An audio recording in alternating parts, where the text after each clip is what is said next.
En ce temps-là, les apôtres se réunirent auprès de Jésus. Ils lui annoncèrent tout ce qu'ils avaient fait et enseigné. Et Jésus leur dit, venez à l'écart dans un endroit désert et reposez-vous un peu. Et de fait, tous ceux qui arrivaient et ceux qui partaient étaient immensément nombreux et on n'avait même pas le temps de manger. Alors ils partirent en barque pour un endroit désert à l'écart. Et voici les gens les virent s'éloigner. Et beaucoup comprirent leur intention. Alors, à pied de toutes les villes, ils coururent là-bas et arrivèrent avant eux de l'autre côté. Et voici qu'en débarquant, Jésus voit une foule immensément grande. Et il les saisit de compassion envers eux, parce que ils étaient comme des brebis sans berger. Alors il se mit à les enseigner longuement. Clamons la parole de Dieu. Louange à toi, Seigneur. Que ton évangile, Seigneur, se répande dans son parfum, sa croissée, son huile vivifiante sur toute l'ordre de la terre. Pénètre en bénédiction toute chair assoiffée de sainteté, de vie éternelle. Qu'il puisse dès cette terre ouvrir les yeux vers la Jérusalem d'or, libérer de toute entrave et laver de toute faute. Au nom du Père, du Fils et du Saint-Esprit. Amen. Louange à toi. Alléluia. Louange à toi. Alléluia. Louange à toi. Alléluia. Louange à toi. Alléluia. Louange à toi. Alléluia. Louange à toi. Alléluia.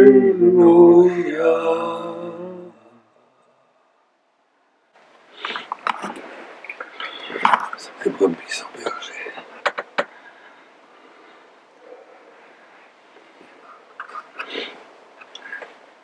Je ne sais pas si vous avez remarqué, mais c'est différent quand même. Quand Jésus était avec ses apôtres, il chasse les démons, il fait des miracles. Et puis quand il est saisi de compassion, les entrailles de sa miséricorde débordent, il enseigne la doctrine. Il fait les miracles et chasse les démons dans les enfants qui ont été déjà transfigurés, sanctifiés par sa grâce messianique. Mais sa compassion, c'est là où elle est la plus grande, universelle, dans sa nature humaine divinisée, enfin, la nouveauté. C'est la doctrine. Hein? Il enseigne. C'est beau ça. Et on est comme des brebis sans berger.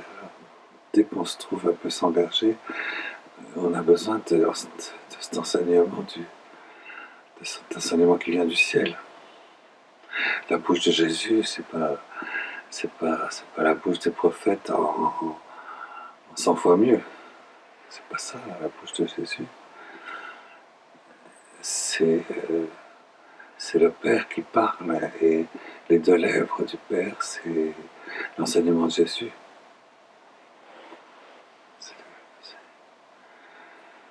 Quand Dieu donne son enseignement, il enseigne l'intériorité, et c'est par compassion, c'est pour ça que c'est les entrailles paternelles qui s'expriment dans la doctrine. C'est vrai.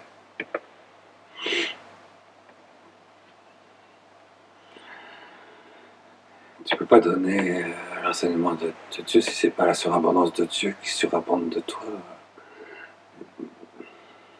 Dans la transverbération, c'est ce que disait saint Dominique. Et puis, tu peux pas communiquer la doctrine si c'est pas la surabondance de ta contemplation actuelle, ou c'est plus la connaissance toute divine, toute parfaite et sainte de la doctrine que tu communiques, mais c'est par débordement, ce qui s'y glisse du Verbe de Dieu par-dessus en débordement.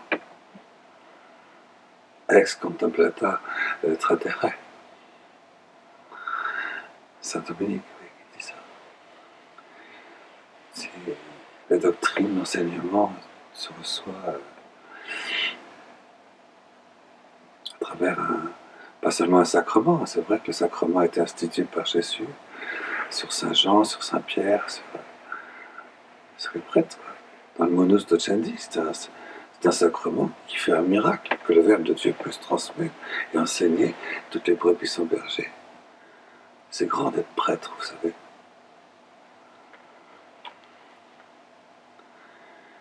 Parce qu'on voit bien à un moment donné que c'est le Verbe de Dieu qui dans ce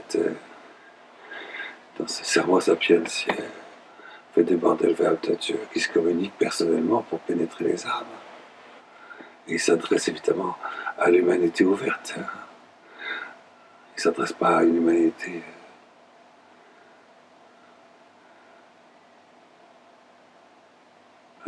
assoiffée. Il ne s'adresse pas à une humanité que ça n'intéresse pas. Une humanité tordue. Non, non, il s'adresse à une humanité assoiffée. C'est pour ça qu'il faut le zèle et la ferveur.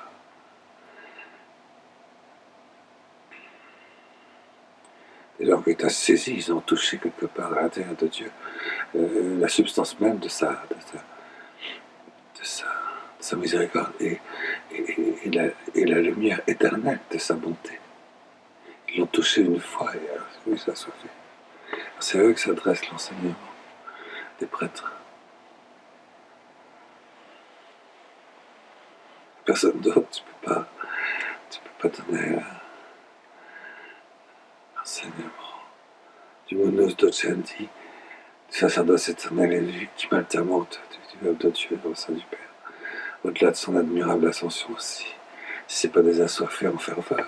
Et voilà, c'est là que je voulais en venir pour la disposition pour nous d'être assoiffés et puis d'être, de voir venir finalement le berger, nous désaltérer. C'est une certaine manière d'être, d'exister en nous. Il y a une manière d'écouter, il y a une manière d'être. Si on écoute le fil de sa pensée, on n'a plus aucune soif. Hein. Vous remarquerez, hein, et vous êtes déçus même. Si vous suivez le fil de la pensée, et puis vous allez écouter les sermons des pères à Notre-Dame de Paris, les conférences du Carême par exemple. Si vous êtes là et vous suivez le fil de votre pensée, vous serez forcément déçus. Vous allez admirer peut-être la joute oratoire, mais ça, autant aller au Bernardin à ce moment-là. Hein. C'est vrai. Si vous suivez votre pensée, vous serez forcément déçu, déstabilisé par la proclamation du Verbe, dans la transfiguration de votre soif ardente. Donc il y a une disposition une disposition, disons, requise. C'est pas joli de dire comme ça, mais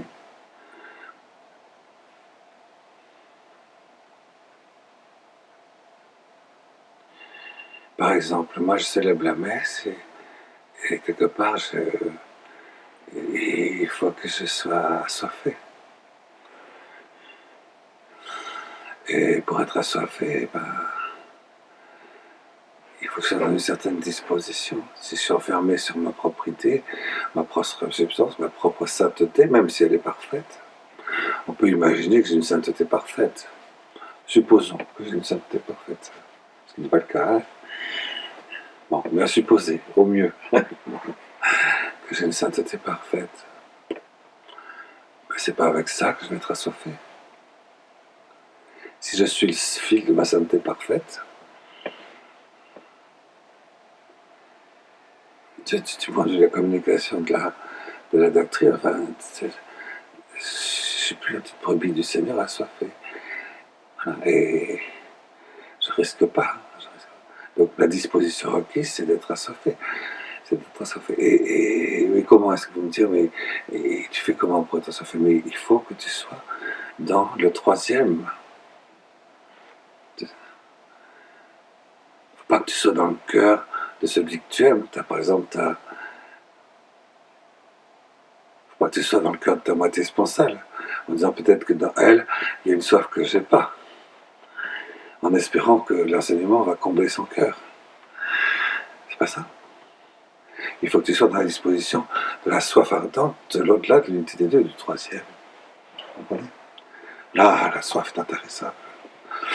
Donc, par exemple, moi, le prêtre, il est là, il dit, par exemple, je sais pas, les prières de supplication du début de la messe, ou même le canon, enfin, je sais pas. Alors à ce moment-là, il faut bien qu'il disparaisse, le prêtre, dans l'au-delà de son unité sponsale, avec son épousée. Et l'épousée, c'est-à-dire l'au-delà de la résurrection de la chair, de l'assomption de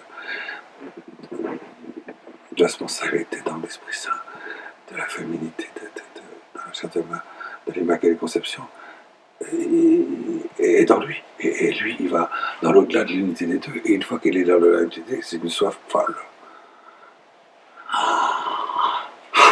de recevoir, au fond, la nouvelle lumière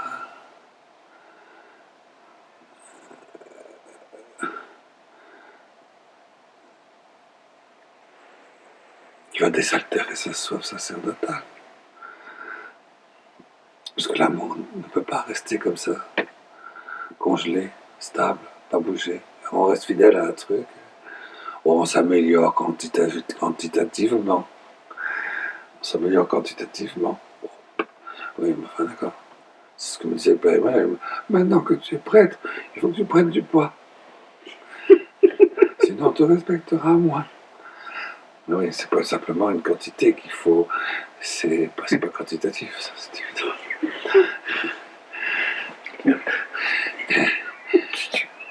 C'est une soif sponsale. Hein.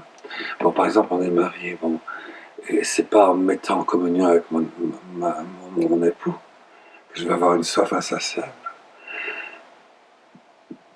de la lumière, enfin de la contemplation intime et du sermo sapientiae, de l'au-delà, de la sagesse, de la Jérusalem céleste glorieuse. Il faut pour ça que je m'inscrive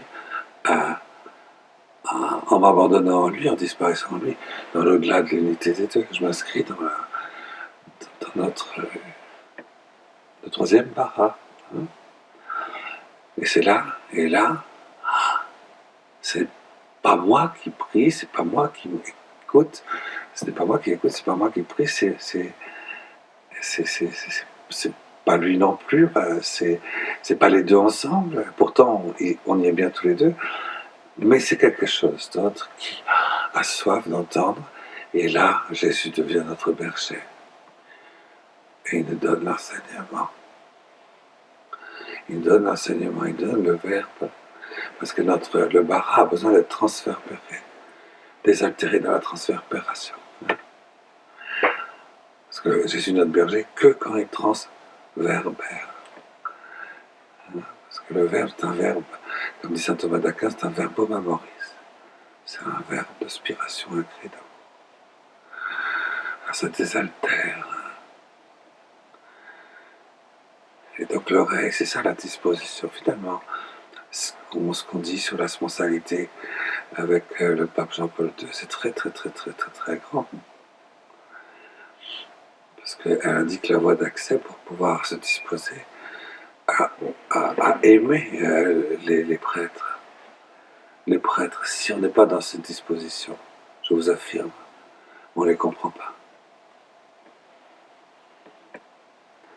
Même, ils pourraient même nous scandaliser si on n'est pas dans cette disposition. Je connais certaines personnes qui disent « ces prêtres, ça ne va pas. Hein. » Je connais, hein. Non. On est dans une disposition catholique, et donc on se nourrit des sacrements. Voilà. Voilà, donc moi-même, quand le prêtre lui-même, il faut bien qu'il se désaltère lui-même. Et pour ça, je vous affirme que c'est vrai, il faut qu'il soit déployé dans une extase pensale. Il faut qu'il soit englouti dans... qu'il y ait une commotion dans le don qui lui est fait, parce qu'il est prêtre, de sa complémentarité sponsale, hein, sa moitié sponsale. Cette immaculée conception, hein, qui est la puissance de ce que l'aspiration du Saint-Esprit est en acte, est parfaitement féminine dans sa chair, dans l'au-delà de la femme, de la Jérusalem Clarisse. La Jérusalem Clarisse a certainement un visage de femme, d'épousette. Mais lorsqu'elle se retrouve au-delà d'elle-même dans cette sponsalité avec le Paraclet, avec le Saint-Esprit, on dit Marie, épouse du Saint-Esprit à cause de ça. Ce n'est pas une cité, c'est la femme à l'état pur, dans l'au-delà même, plus débordant. Hein,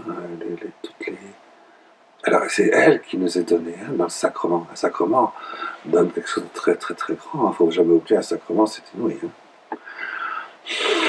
Un sacrement, c'est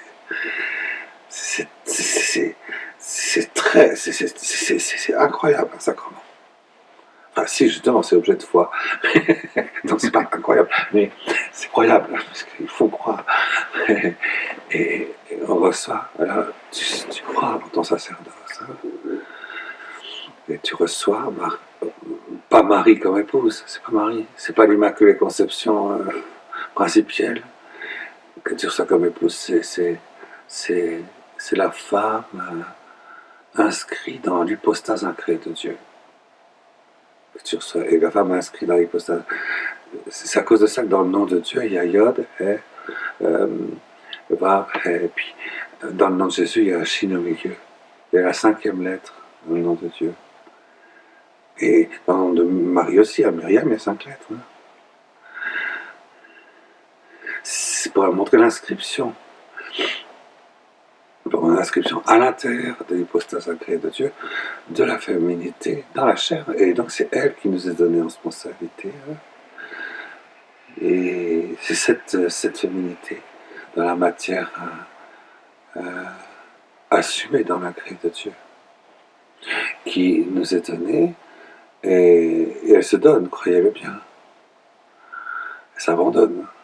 Dès qu'elle voit le sacerdoce, c'est pour ça que elle me regarde, Jésus lui a dit, voici ton fils. C'est parce qu'il avait le sacerdoce, hein. C'est uniquement à cause de ça qu'il a dit ça, Jésus. Donc, c'est tout de suite en sponsalité. Là, tac, alors là, il n'y a aucun problème. Pour elle, c'est formidable. Pourquoi elle émane du nouvel Adam qui est arrivé au-delà du voile, dans l'admirable ascension, dans le Saint des Saints, de la matière vivante qu'elle est dans l'Immaculée Conception, laquelle est redonnée à l'état d'action de grâce pour constituer la sponsalité du sacerdoce. C'est comme ça. Je vous assure, le prêtre, il y a quelque chose qui se passe à l'intérieur de lui lorsqu'il traverse les océans de cette sponsalité sacerdotale avec elle. Et quand elle se donne, il la reçoit dans la plénitude de la plénitude de la féminité de son corps, hein, dans ce qu'elle est. Comme femme, qu'est-ce que tu peux faire de plus que d'être complètement commotionné et d'assurer la réciprocité du don comme prêtre, hein, et puis finalement de t'établir dans l'au-delà de l'unité des deux avec elle. Et là tu dis, au nom du Père, le Seigneur soit avec vous.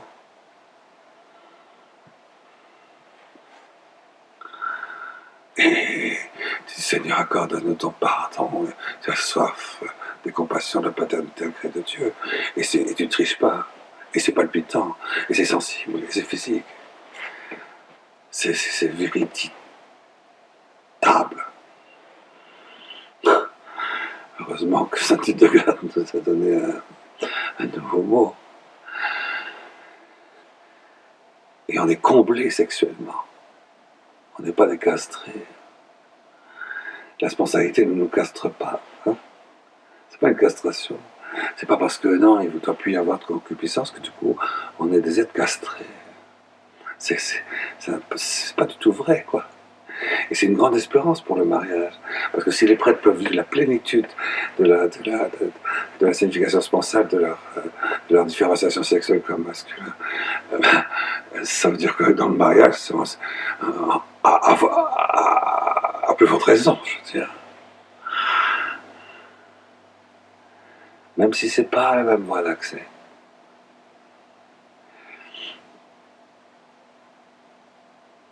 Puis dans les deux cas, il y a un don très très très très très grand, donné par un sacrement qui est différent.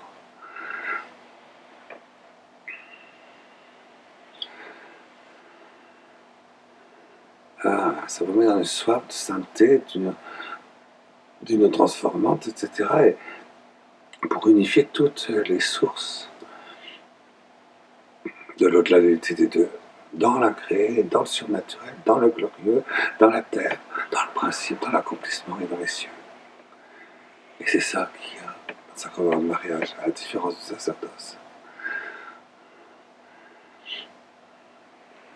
De pouvoir d'unifier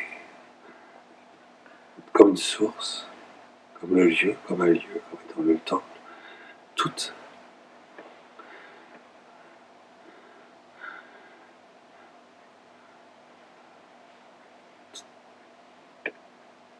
les émanations du Saint-Esprit dans ce qui est sponsable, à la fois sur la terre, dans le temps, dans les cieux, dans la gloire de la résurrection, dans la grâce de Dieu, dans le monde surnaturel aussi.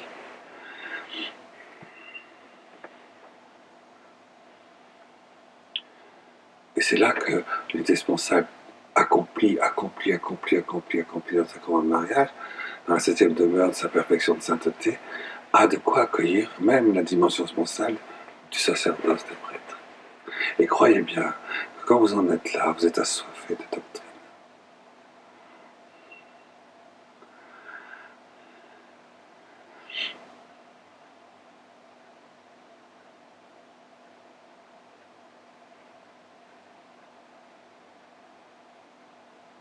Parce que quand on n'est pas là, oh, la doctrine des prêtres, hein, on va leur enseigner ce qu'ils enseignaient. Hein. Ce sera mieux pour les auditeurs de la cathédrale. Ah, si l'évêque, enfin, pouvait enseigner ce que je voudrais qu'il enseigne. Hein, il faut avoir soif du bon berger, donne l'enseignement. Dans le Sermo Sapientiae, ça c'est un miracle, fruit d'un sacrement. Et on doit vivre du fruit des sacrements. Hein. C'est très important. Au temps de l'Antéchrist, peut-être qu'il n'y aura plus de prêtres, peut-être qu'il n'y aura plus l'Eucharistie, peut-être qu'il n'y aura plus. Tout ça, il n'y aura plus.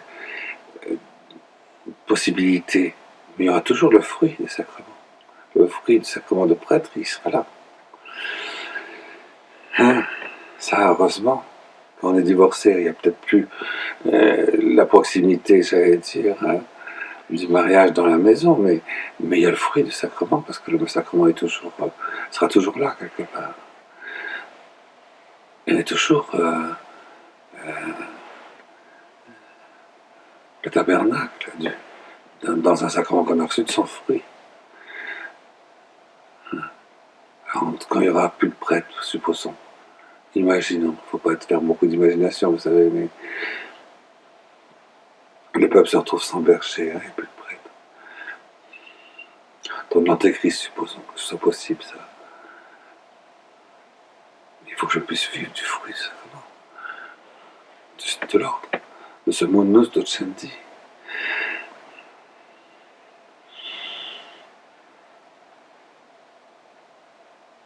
d'avoir soif, soif, soif. Et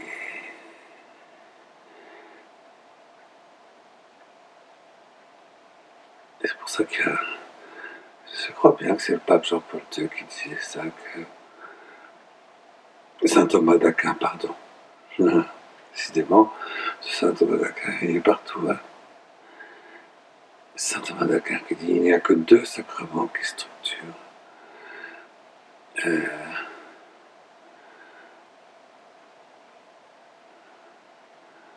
la consécration d'une vie, donc le sacrement de mariage et le sacrement de l'ordre. Il n'y a que 2 sacrements pour les états de vie, le sacrement de mariage et le sacrement de l'ordre. C'est les 2 seuls sacrements qui structurent un état de vie dans le corps mystique vivant de la Jérusalem, de Dieu. C'est les 2 seuls sacrements. Donc il y a un lien entre les deux. Il y a un lien entre les deux. C'est ce que saint Thomas d'Aquin fait remarquer. C'est pour ça que quand le Saint-Père Jean-Paul II a fait un directoire sur la vie des prêtres, il a insisté sur la dimension sponsale du sacrement, surnaturellement du sacrement de l'ordre de prêtre. C'est pour ça que je vous en parle un peu. Et il y a un fruit.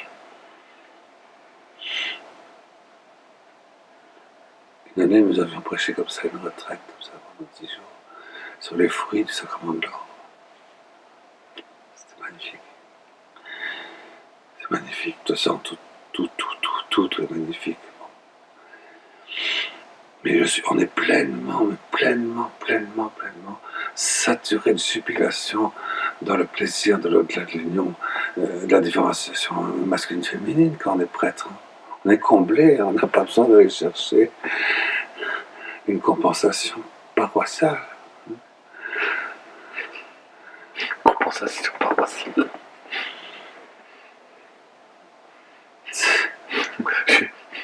Et c'est pas du tout parce que si on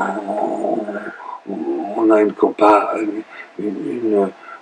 petite chouchoute dans la paroisse que du coup notre sacerdoce ira mieux. C'est même plutôt le contraire. C'est même plutôt le contraire. C'est pas qu'il faut pas qu'on ait des. C'est pas qu'il faut pas qu'on ait qu'on ait strictement aucun lien personnel avec personne. Non, c'est pas ça que ça veut dire du tout non plus. Au contraire, justement. C'est exactement le contraire. Exactement le contraire. Mais c'est parce que du coup, dans cette sponsalité, dans l'au-delà de l'unité des deux, dans notre sacerdoce, avec la femme par excellence dans la chair, en sa sponsalité incréée avec le Paraclet, qui c'est elle, c'est ce côté-là de l'Immaculée Conception. Et c'est un au-delà de la résurrection de Marie. Hein. C'est encore Marie, mais c'est dans un au-delà de sa résurrection de femme. Bah, c'était pas contemplable, mais le sacrement de l'ordre te permet de toucher ça. Je reconnais que c'est possible que ce ne soit pas donné aux autres. En tout cas, j'ai jamais vu chez quelqu'un qui n'est pas prêtre. Je l'ai jamais vu. Et je ne crois pas que ça puisse être possible. J'en sais rien. Je me trompe peut-être. Hein. Là, il n'y a pas de doctrine infaillible. Hein. Parce que moi, je ne suis pas docteur de l'Église. Mais bon, eh ben, on est complet. Et du coup, il y a une virginité dans l'au-delà des deux mutuelles. Et cette virginité est féconde, parce que il y a l'alliance de procréation aussi. Et surabonde quelque chose de nouveau à partir de là. Une paternité, c'est pour ça qu'on dit bonjour, mon père. S'il n'y avait pas de sponsalité dans la chair, ce serait aberrant de dire bonjour mon père. Il y aurait un syllogisme, un anachronisme. C'est pour ça que Marthe Robin tenait absolument. Jésus lui avait dit, vous faites les fois lumière, charité d'amour pour que la doctrine soit toujours tenue. Quand vous avez un prêtre, dites mon père, hein, ne laissez pas. Non, appelez-moi, je vous en prie. Appelez-moi Aristide. Mais non, appelez-moi Aristide. Entre nous, quand même, ne m'appelez pas Père Aristide. Non, dites mon père. Ah,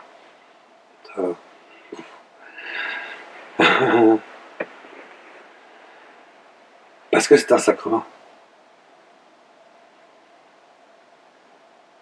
Pas parce que c'est un maître, un père, etc. Non, non. Effectivement, il y a une fécondité et on engendre quelque chose dans la unité de Dieu, dans la surabondance. Et c'est ça le fruit du sacrement. Et cette fécondité substantielle permet la transsubstantiation. Parce que si c'est une fécondité substantielle, on engendre quand même la présence substantielle du corps de Jésus traversant tous les temps futurs, hein, quand même. C'est pas rien, je veux dire. Jusqu'à l'élévation verticale dans la présence réelle des noces de l'agneau, c'est-à-dire c'est quand même une fécondité qui n'est pas. Et le prêtre n'est pas seul pour faire ça. Il faut forcément une dimension spatiale. Pourquoi? Parce que c'est quand même le corps, hein, dans le corps. Donc il y a quelque chose de corporel dans cette dimension surnaturelle spatiale du sacerdoce. Il y a une fécondité. Et donc il y a un mariage. Il y a forcément un mariage où le corps est impliqué. Et tu ne peux pas donner ton corps à une autre femme. Ce serait un adultère.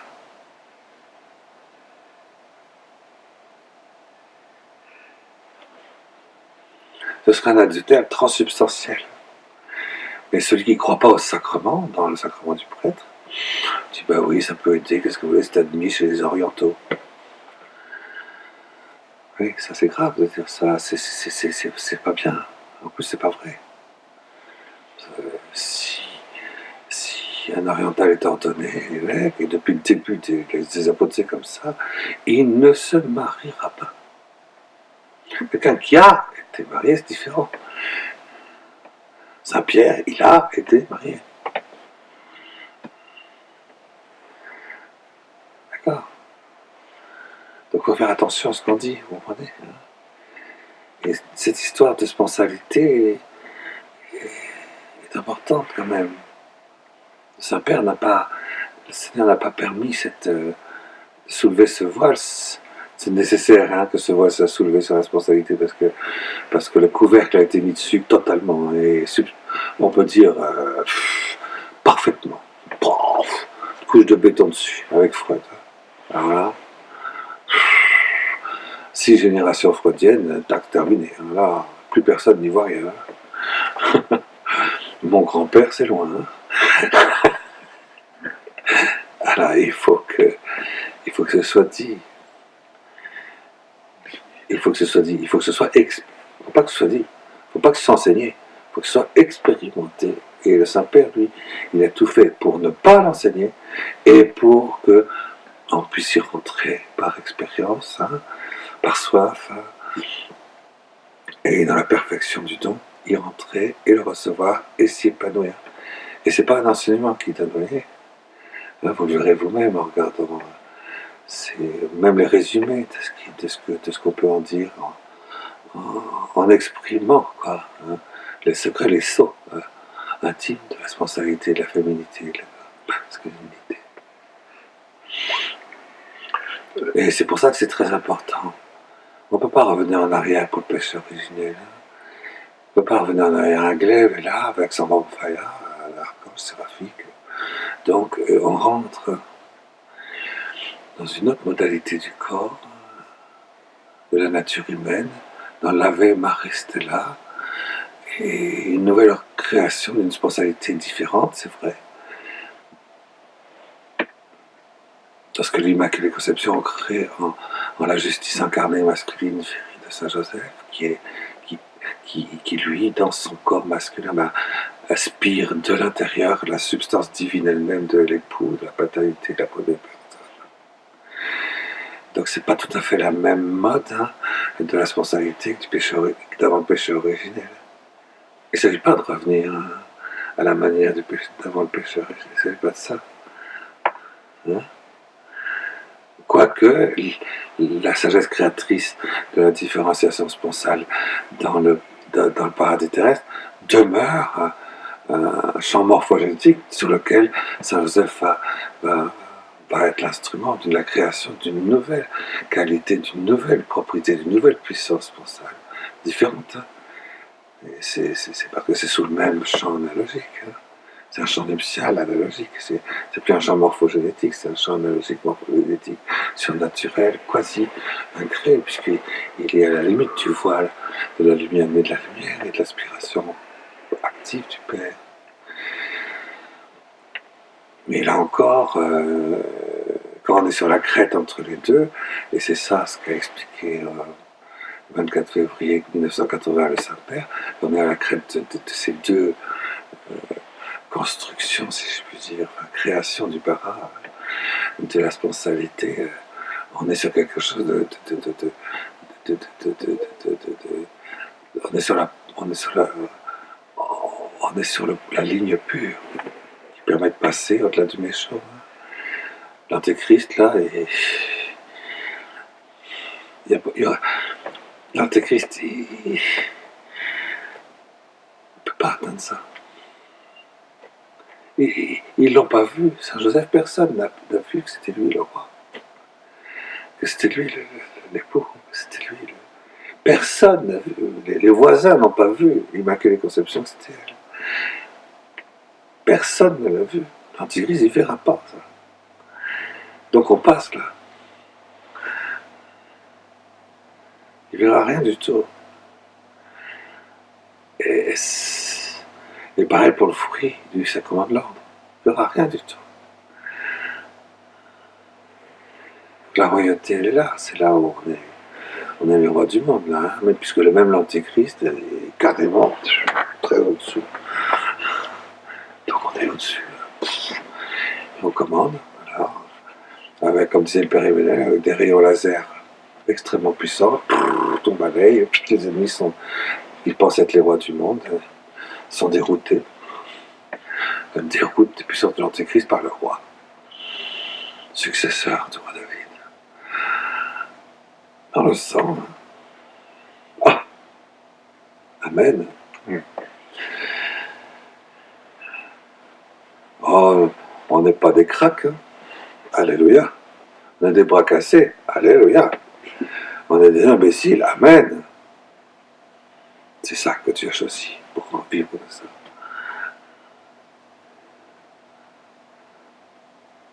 On est les gens les plus ridiculisés de la terre, même par nos confrères. Ah ben heureusement, hein.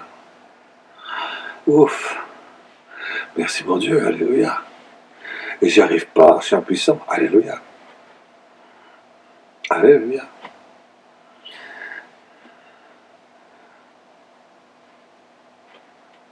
On est estropiés des pauvres, ça. Alléluia. On est blessé par la vie, tant mieux. Ouf. Enfin.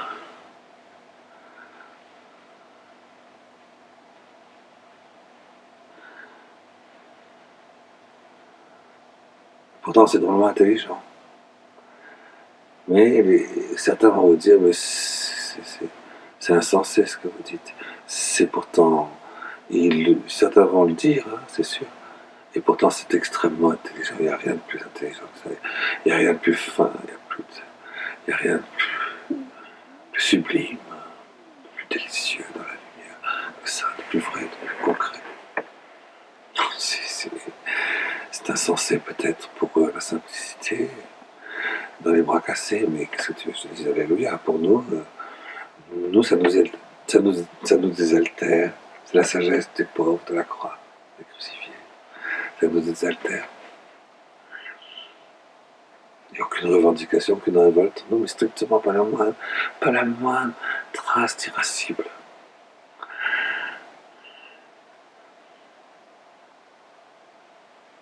Alléluia.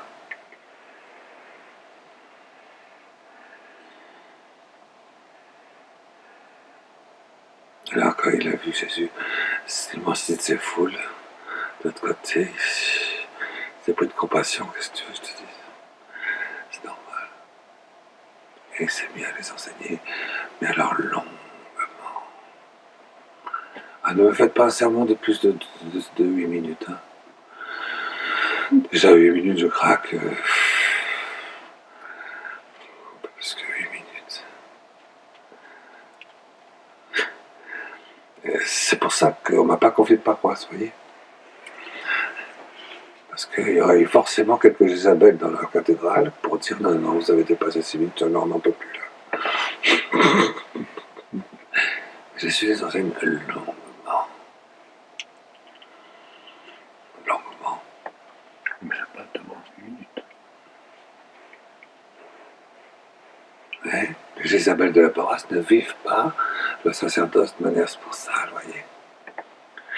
Dans son fruit, ça va pas du tout. C'est les Isabelle. C'est marqué dans l'Apocalypse, hein, les Jézabel. Tu as laissé rentrer Jézabel dans le temple de Dieu.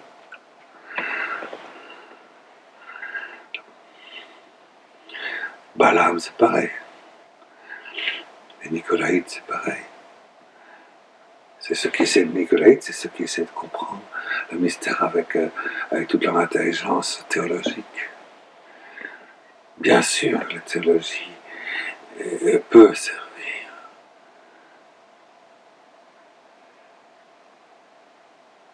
Mais c'est pas avec ça qu'on est assoiffé.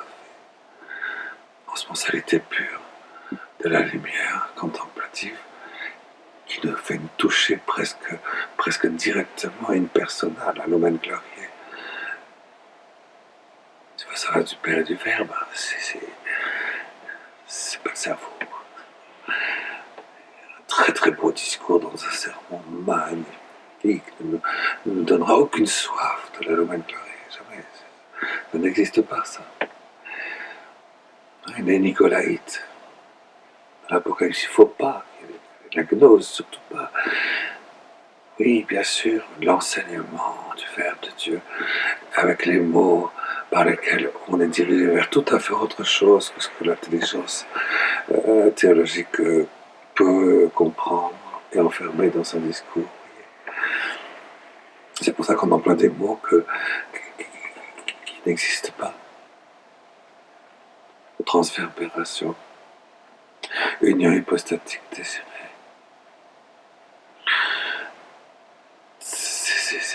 C'est des mots qui ne correspondent pas. Vous me direz, c'est de la théologie? Non, c'est pas de la théologie, c'est des mots qui réalisent ce qu'ils signifient et qu'on ne fait pas rentrer dans le cerveau, qu'on fait rentrer ici dans la mémoire ontologique, dans la digestion assoiffée de notre soif de lumière et d'amour.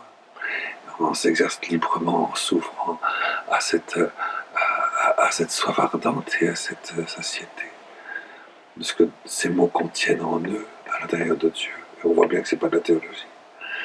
D'ailleurs, on a appris à vivre de cette manière-là avec chaque lettre de l'alphabet. C'est pas de la théologie, vous voyez. Donc les Nicolaïtes, non, c'est pas la gnose. Il n'y a pas de gnose catholique. C'est vraiment...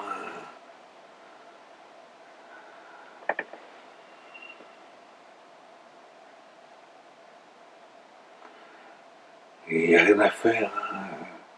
Moi, j'ai vécu comme vous, je suppose, des moments dans ma pauvre vie, 60 ans, disons, un peu plus de 60 ans, où j'ai toujours cherché à entendre la doctrine de Dieu. Depuis que je suis né, ça m'intéresse prodigieusement depuis que je suis petit, mais tout petit, je me rappelle très bien, depuis que je suis tout petit. C'est toujours... Je me rappelle avec mon frère, on courait pour aller écouter le sermon du curé. Et quand le sermon du curé était fini, on courait 3 kilomètres à pied pour aller regarder à la radio, écouter le sermon d'un autre à la radio. On courait. Et c'était tout comme ça. Et j'en ai entendu des conférences de théologiens extraordinaires qui n'étaient pas prêtres. C'est pas ça. C'est pas ça. C'est vrai, Jean Vanier est magnifique. Daniel Ange, quand il n'était pas prêt, était très émouvant. C'est ça, il y avait des trucs complètement géniaux chez Philippe Marbre, Ephraim, tout ça, mais c'est...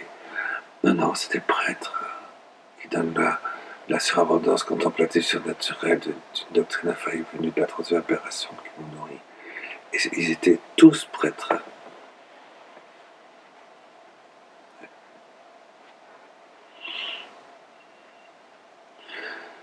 Et tous les prêtres, même paumés, te nourrissaient. Si tu étais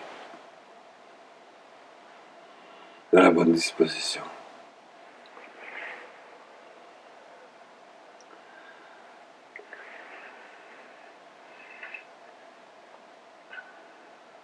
Faut pas toucher.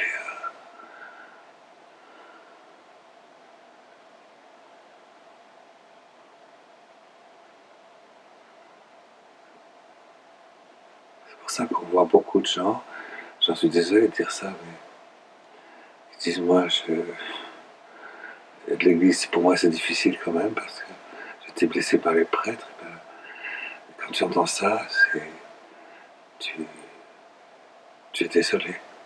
Tu es méchant, tu es dans une désolation, tu es là, impuissant. Quand tu entends ça, c'est désolant. C'est un coup de poinçon dans la paternité sacerdotale. Moi, c'est un prêtre qui m'a blessé, donc l'église, c'est dur. Et je ne peux pas rentrer, j'y arrive pas, enfin, à cause de ça. Donc, bien sûr, c'est la cause du prêtre. Non, c'est à cause de ta disposition.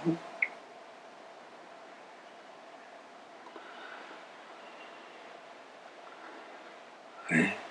Je ne dis pas que les prêtres ne font pas des choses sales quelquefois. Je dis,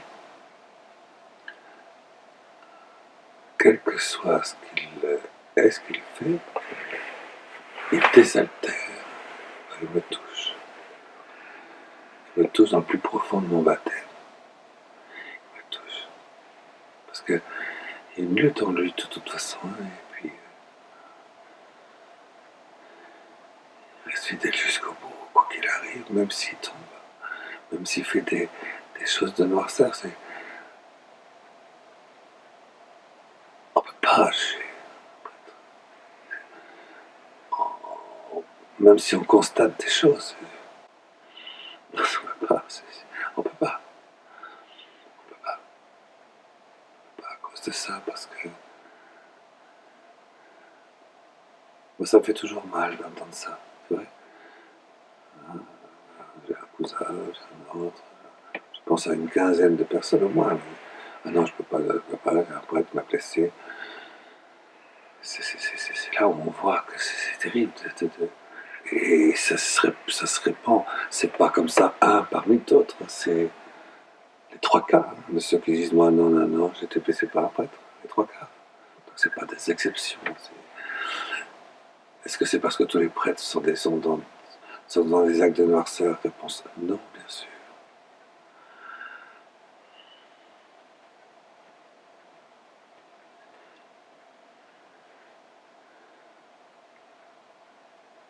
Comment ça se fait que moi, j'ai été parmi les hommes de ma génération, peut-être un de ceux qui a été le plus en contact avec le plus grand nombre de prêtres possible, et que je n'ai jamais été blessé. Donc ça, est-ce que, et mon frère c'est pareil.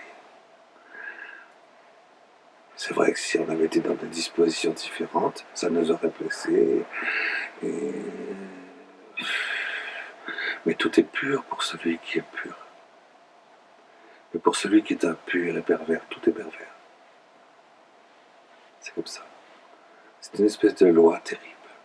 Si tu es impur, alors tu vas passer à la caisse et tu vas voir que tout pareil. Ça ne veut pas dire qu'il faut être aveugle. On a beaucoup reproché au pape Benoît XVI de fermer les cieux et d'être aveugle. Mais on lui reproche beaucoup ça. C'est pas ça la question. C'est pas ça la question.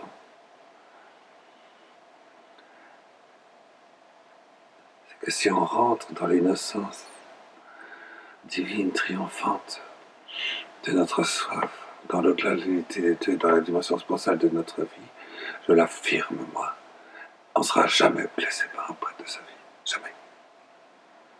Ce que vous avez expliqué à votre fille.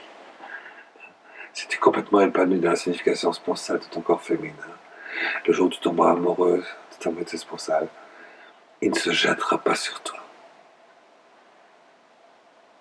Tu n'auras rien besoin de lui dire. Il te respectera sans même que tu lui en parles. Ça, c'est évident.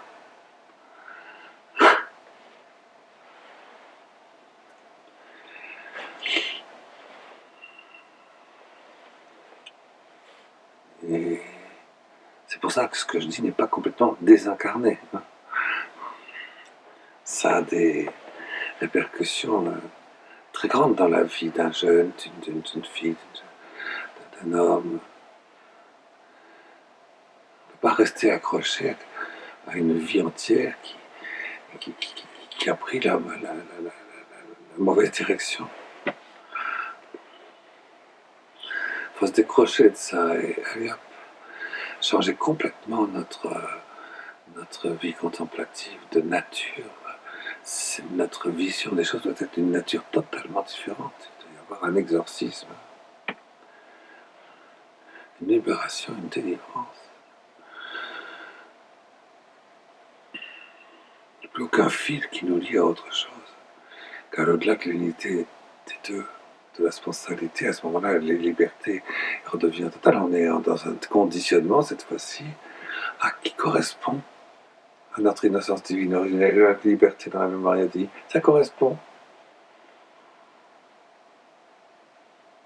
C'est pour ça qu'il y a un lien très très très fort entre l'innocence divine originelle et puis l'existence déployée entièrement dans le nid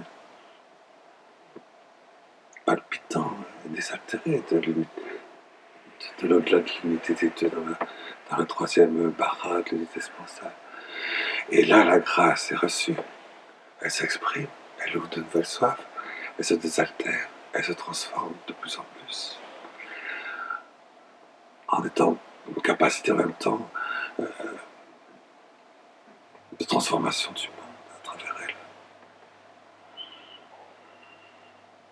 La puissance de l'homme est considérable quand elle est royale.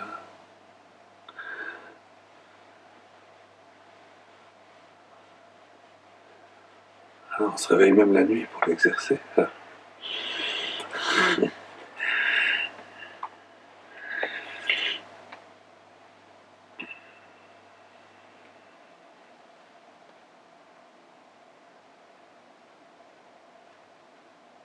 Ah, il y a un petit reste. Un petit reste. Un petit reste. C'était des millions d'Israël. Des dizaines de millions dans le monde de fils d'Abraham qui allaient à la synagogue. Ils étaient quoi, 6 ou 7 seulement à savoir. Marie, Joseph, Jean le Baptiseur, Simon le Nachi, si c'est pas plus. Les autres ne savaient pas, ils avaient laissé. Et nous sommes arrivés à un âge, 5e saut de l'Apocalypse, où il y a quelque chose comme ça, il y a des 2 milliards de chrétiens. Et puis il y a 2 ou 3 milliards de chrétiens qui sont chrétiens sans le savoir, les musulmans qui aimeraient tellement que le cœur sacré Jésus brûle leur cœur. Bon, bref, et puis il paraît qu'au Japon, quand on fait des sondages un peu très très affinés, les 3 quarts des Japonais s'estiment être chrétiens. Alors que officiellement ils sont que 1%. Etc. Donc, alors on est des milliards de gens justifiés par la foi dans notre Seigneur Jésus-Christ, fils du vivant, puis, et un peu comme à l'époque du Christ, quoi, une poignée. Nous avons été choisis. Et c'est pas rien, vous savez. Rien du tout. Ils étaient rien du tout à savoir ça. Que Joseph, c'était lui. C'était Joseph. La Vierge, attendue depuis Adam et Ève, ont espéré voir la Vierge d'Israël. Puisque là a démontré. Ouais. Évidemment, et les prophètes aussi. Mais elle était là. Peut-être maximum une dizaine, peut-être. Allez, peut-être 12. Et là, on est au bord du 5e saut de l'Apocalypse. Vous croyez qu'on est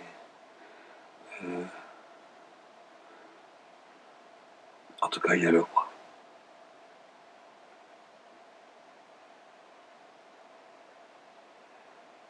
Il y a le roi.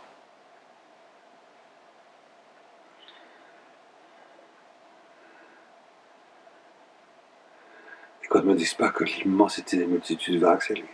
Personne ne le saura. Une poignée seulement.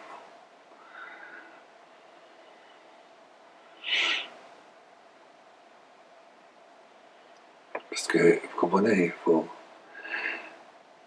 on est quelques-uns choisis pour le monde nouveau avant qu'il n'arrive, parce que bon, Dieu a besoin de gens qui sont des bras cassés, mais des pauvres, mais qui acceptent de rentrer, hein, qui acceptent de dire, qui comprennent que c'est ça, et qui disent, bon, il y en a très peu qui l'entendent, hein, très peu qui ont l'occasion aussi de l'entendre, il faut reconnaître aussi. Hein.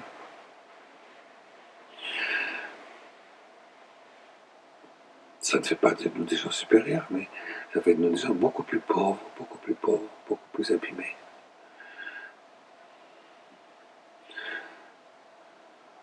Beaucoup plus conscients de l'abîme sans fond de notre nullité.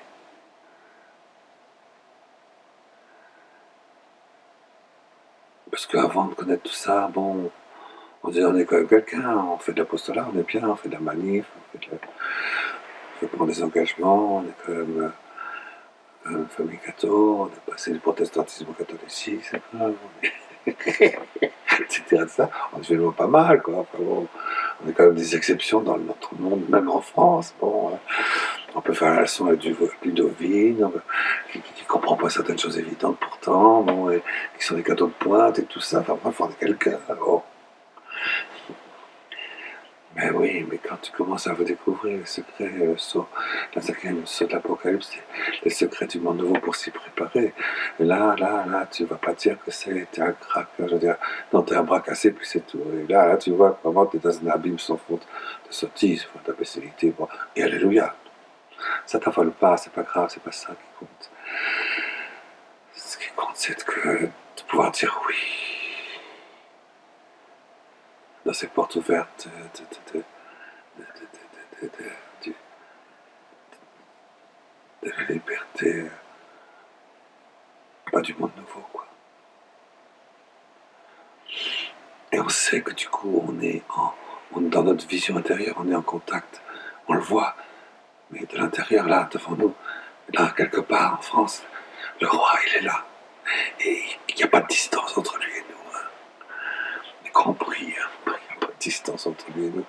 Et il nous rayonne et on reçoit son rayonnement et on est attiré, on ne sera bien que dans son cœur. Hein.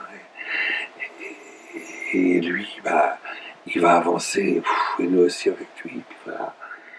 On fera au reste, on a la communion des saints. Et puis on va vivre du sacerdoce, on va vivre du fruit des sacrements comme lui. Parce que lui, il ne vit d'une manière parfaite que du fruit des sacrements, des sept.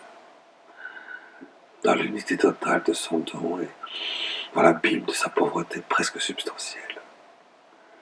Un peu comme Saint Joseph. Et alors là,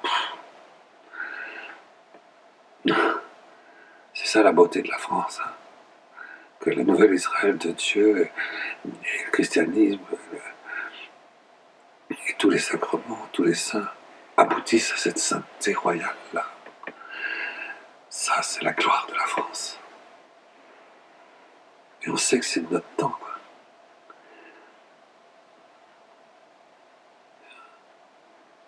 Et peut-être qu'il y a de très nombreux catholiques qui vivent ça comme nous, mais je n'ai pas l'impression. J'ai pas l'impression qu'ils vivent ça trop extérieurement, moi. Ça se voit, c'est trop politique, c'est trop extérieur, c'est trop en fonction des messages extérieurs. Je sais pas, c'est. Non, alors que Saint-Joseph, c'est tellement beau. Comme le Saint-Père nous l'a expliqué dans l'Immaculée Conception, que c'est tellement grand, c'est tellement vrai, c'est tellement fou.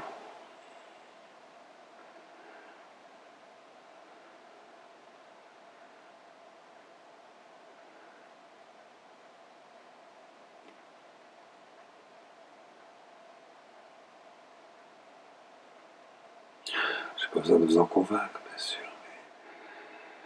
Le sachant, bon, ben, on a été choisi, ben, il faut prier. Quand je dis il faut prier, il faut faire oraison de cette manière-là. Je dis bien de cette manière-là.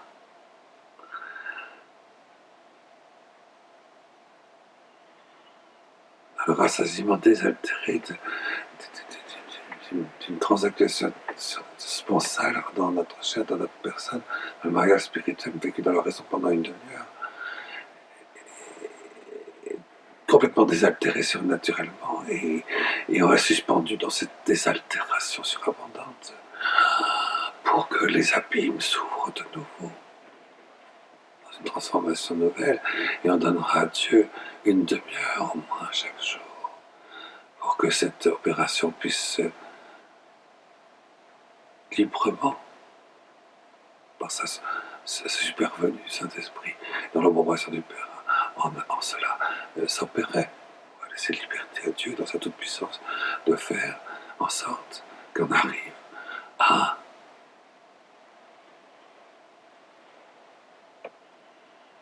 la grâce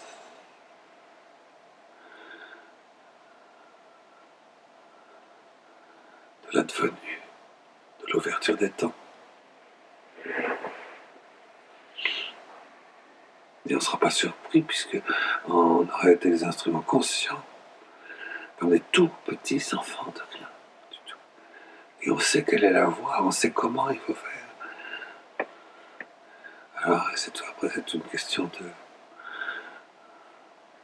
j'allais dire, de discipline. C'est pas une question de discipline, pas tout à fait de discipline, mais c'est une question de, c'est un choix qu'on fait.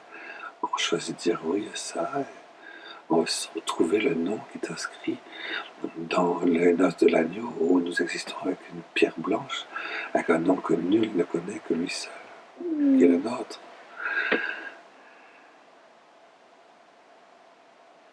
La recherche du prénom, c'est très important.